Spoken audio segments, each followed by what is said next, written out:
You don't think about it. You don't want to think about it. And in fact, you hate talking about it. So today I'm going to cover long-term care and how do we have a plan to take care of those needs in your financial world. You know, nobody likes to talk about this. We've been doing this for years, and it's the least favorite topic that clients ever address in their financial plan. Everybody despises the idea of losing their independence. We all think we're Superman or Wonder Woman, and we're never going to have that scenario happen to us. But the reality is, folks, 7 out of 10 adults today, age 65, will have some sort of long-term care need. And so if we're not talking about it and figuring out what our plans are to address it, we're going to find ourselves in a lot worse position than we are if we just grit it out and take care of this and at least have a plan for when this happens to us. All right. So there's 4 different ways that you can approach this. First one is to have the government take care of us. What do I mean by that? It means I'm planning on qualifying for full Medicaid benefits. All right. I want to give you a little bit of an idea of how Medicaid works. First and foremost, you have to spend down pretty much everything you have.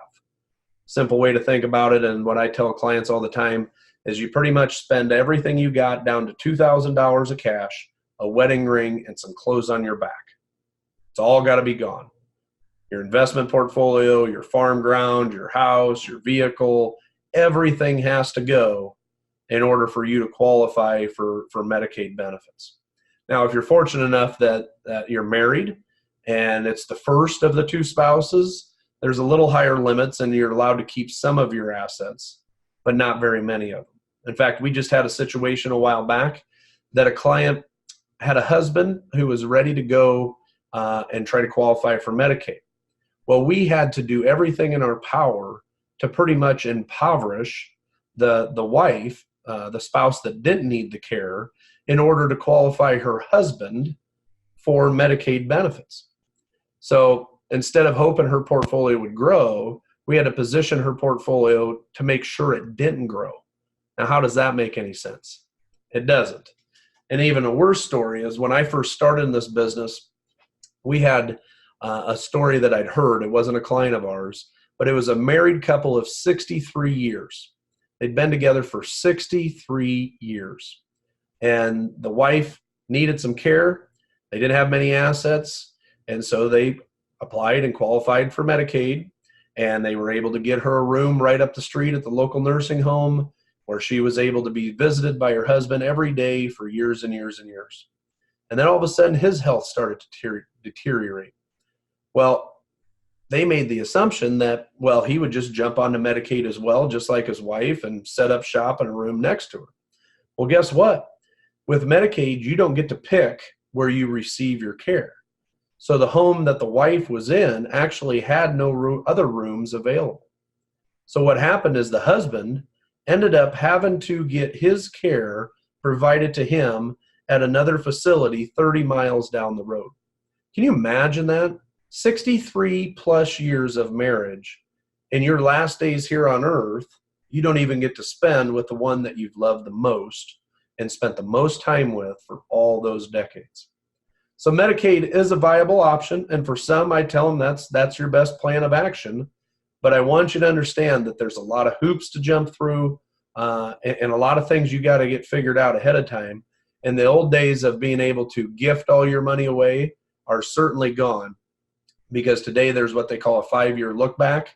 So if I give all my money to my kids and a year later I try to qualify for Medicaid, doesn't work, because they'll go back and retrieve all those dollars from your kids in order for you to pay for that care first before the government takes care of you. So that's a little bit about Medicaid. All right. Option number 2 is I could insure that risk away. I could go buy a true long-term care policy. And there's lots of moving parts with a long-term care policy. So I'm going to just give you some basics. All right. The first and foremost is you get to choose what you want for a daily or monthly benefit amount. So if the cost of my care is $180 a day and I buy a $150 a day benefit, that's how much money is paid to the facility, and the other $30 is up to me to provide on my own. The advantage of this type of a benefit is that oftentimes you associate some sort of inflation protection into it.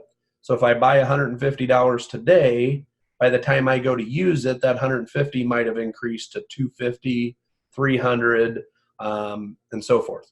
So you've got some sort of protection against inflation. The other nice part of buying your own insurance is what they call shared care. And what that means is if you have a husband and wife, if one of you needs the care and uses all of their benefit, they can now tap into the spouse's benefit. Or what typically happens, one of the spouses will do everything in their power to take care of the other spouse, and then the first spouse passes away. Now the remaining spouse has not only their levels of care or their years of care, but the spouse's as well. All right, so a nice way to think of it is we've got a shared pool of money to provide care for either or both of us. Okay. There's also some tax benefits from buying your own standalone care.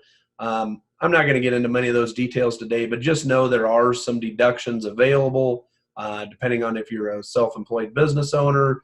There might be some advantages of buying a true standalone long-term care policy today. But the third option is one that we've been seeing a little more interest in, and that's what we call a hybrid product, or a life insurance with long-term care insurance policy. So what it does is it's a combination of both, which basically just ensures that somebody's going to get paid. So here's how it works. If you go and buy a, say, $200,000 death benefit contract, and you need long-term care provided for you, you're able to take 4% of whatever your death benefit is. So in this scenario, 200,000 times 4% would be $8,000 a month.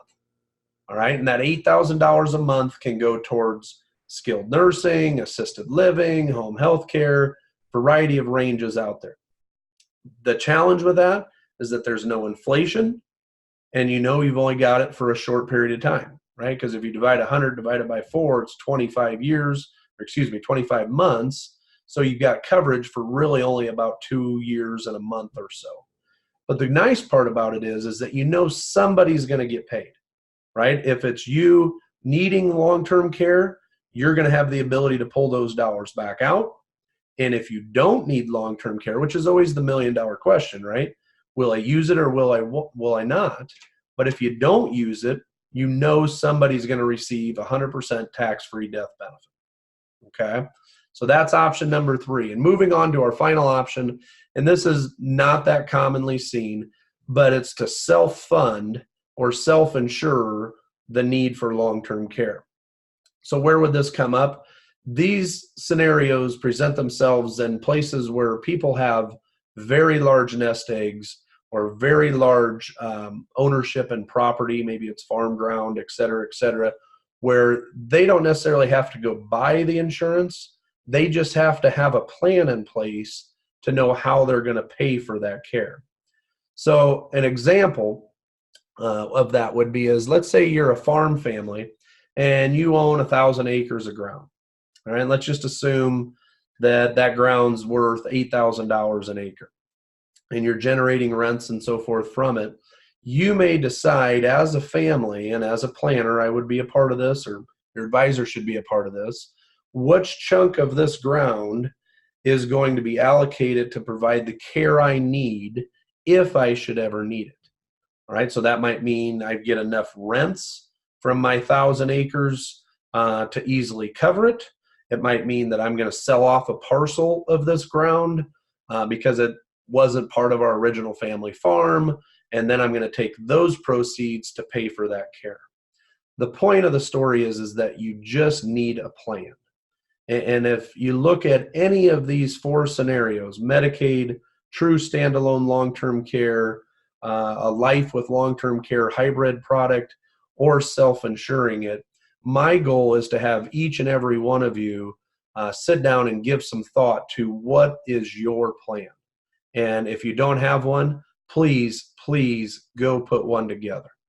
Because without a plan for long-term care, the last thing you would ever expect to have to happen is you dying to prevent you from paying a skilled nursing facility or any type of caregiver that's out there. So just take a little bit of time, write it on some paper, and put together your plan to make sure that you protect the portfolio or the assets that you've worked your whole life to build. So that's what I got for you today. I hope you enjoyed it, and let me know if there's anything we can do to help. Check out the rest of our series, and we'll be talking to you soon.